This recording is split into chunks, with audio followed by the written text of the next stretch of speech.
حضرت انس بن مالک کی روایت ہے، خادم رسول ہیں حضرت انس بن مالک، 10 سال حضور کی خدمت کی۔ حضرت انس بن مالک کہتے ہیں کہ جب یہ شعبان المعظم آتا تھا تو صحابہ کرام کی روٹین یہ ہوتی تھی، روزوں کی بھی کثرت کرتے، درود پاک کی بھی کثرت ہوتی، قرآن پاک کی تلاوت بھی کثرت سے کرتے،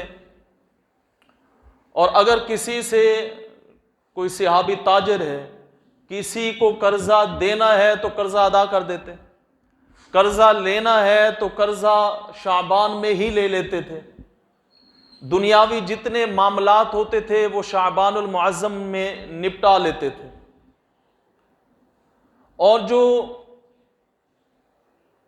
حاکم ہوتے تھے وہ یوں کرتے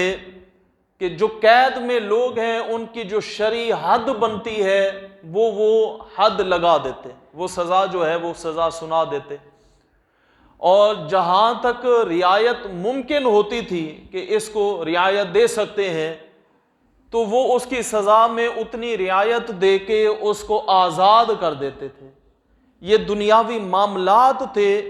جو صحابہ کرام حضرت انس بن مالک کے قول کے مطابق شعبان المعظم میں کر لیا کرتے تھے، تاکہ آگے رمضان کی آمد ہے اور رمضان میں بندہ بالکل ایزی ہو کے تمام دنیاوی معاملات سے آزاد ہو کر اللہ رب العزت کی عبادت میں مگن ہو جائے۔ آقا دو جہاں سرکار دو عالم صلی اللہ تعالی علیہ وآلہ وسلم اس شعبان المعظم میں روزوں کی کثرت کرتے، بلکہ ایک بخاری کی روایت میں یوں ہے، ویسے تو سیاستہ کی کئی روایات ہیں، بخاری کی روایت میں یوں آیا ہے، ام المومنین حضرت عمہ عائشہ صدیقہ رضی اللہ تعالی عنہا روایت کرتی ہیں کہ سرکار دو عالم صلی اللہ تعالی علیہ وآلہ وسلم شعبان میں کثرت سے روزے رکھتے، یہاں تک کہ یوں لگتا کہ پورا شعبان روزے رکھیں۔ اس حدیث کے تحت شارح بخاری شاہ عبد الحق وہ لکھتے ہیں کہ اس سے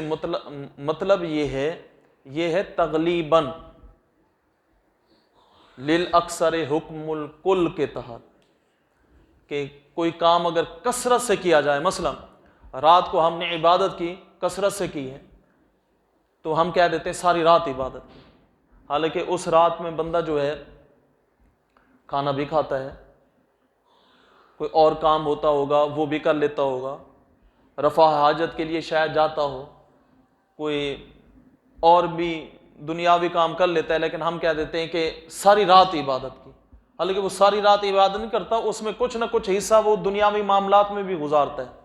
تو حضور کے بارے میں ام المومنین امّہ عائشہ صدیقہ کا یہ کہنا کہ آپ شعبان کے یوں لگتا سارے روزے رکھتے ہیں، تو اس سے مراد یہ ہے کہ آپ اکثر روزے شعبان المعظم کے رکھتے تھے۔ پھر آپ نے یہاں وضاحت کی کہ اگر کوئی بندہ، ایک روایت میں یوں بھی آتا ہے کہ 15 شعبان کے بعد روزے نہ رکھیں شعبان کے، تو آپ فرماتے ہیں اس کا مطلب یہ ہو گیا کہ اگر کوئی صحت مند بندہ ہے وہ شعبان کے آخر تک روزے رکھتا ہے تو رکھے، اور اگر کوئی کمزور ہے اور یہ سمجھتا ہے کہ اگر میں شعبان کے سارے روزے رکھتا ہوں تو پھر کمزوری ہو جائے گی، تو رمضان کے جو فرض روزے ہیں شاید وہ پورے نہ رکھ سکوں، تو پھر بہتر یہ ہے کہ وہ 15 شعبان تک روزے رکھے اور اس کے بعد وقفہ لے آئے، تاکہ جسم میں کوئی توانائی آ جائے، طاقت آ جائے، رمضان کے جو فرض روزے ہیں پھر وہ رکھ سکے۔ بہرحال مختلف روایات ہیں، حضور نبی اکرم اس مہینے میں رمضان کے علاوہ شعبان المعظم میں سب سے زیادہ کثرت سے روزے رکھتے تھے، یہ حضور کے عمل سے ثابت ہے۔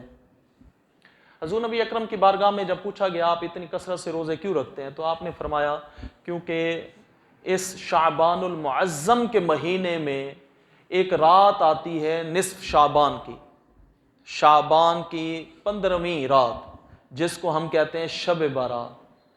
تو اس میں انسان کے نامہ اعمال رب کی بارگاہ میں پیش کیے جاتے ہیں، اس کی قسمت لکھی جاتی ہے۔ تو میں یہ چاہتا ہوں جب میرا نامہ اعمال رب کی بارگاہ میں جائے تو وہ دن میرا روزے سے گزرا، اور جب میری تقدیر لکھی جائے اگلے سال کا نامہ اعمال تحریر ہو اور اس میں جو پہلا دن آ رہا ہو وہ دن جو ہے وہ بھی اللہ کی عبادت میں ہو، میرا روزے کے ساتھ گزرے۔ اس لیے تو غنیت طالبین میں